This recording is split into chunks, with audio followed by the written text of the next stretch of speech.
Mummy हो का आ लिट्टी लगाओ था का? हाँ लिट्टी लगे हाँ, सादा लिट्टी लगाओ कि सेतुआ वाली। सतुआ वाली? हाँ कतो कतो सतुआ वाले लिट्टी के ना मखनी के लिट्टी कहते हैं। अच्छा।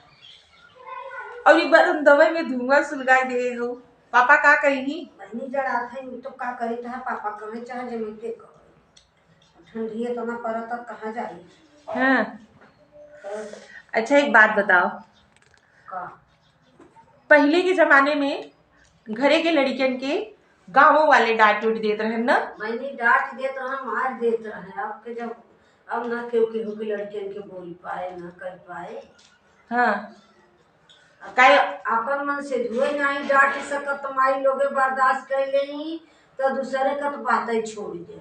हाँ, सब तभी पहले के जमाने का सब डांटत रहे, सब शिष्टाचार सिखावत रहे ना, तो लड़का पहले का सही रहत रहे ना, और का सभ्यता से रहत रहे।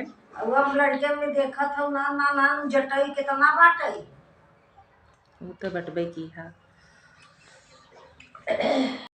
अच्छा ला, इतना अच्छा ज्ञान दे दो ना, समोसा का पार्टी के लिए। अच्छा गाइस आप लोगों को भी खाना हो तो आ जाओ।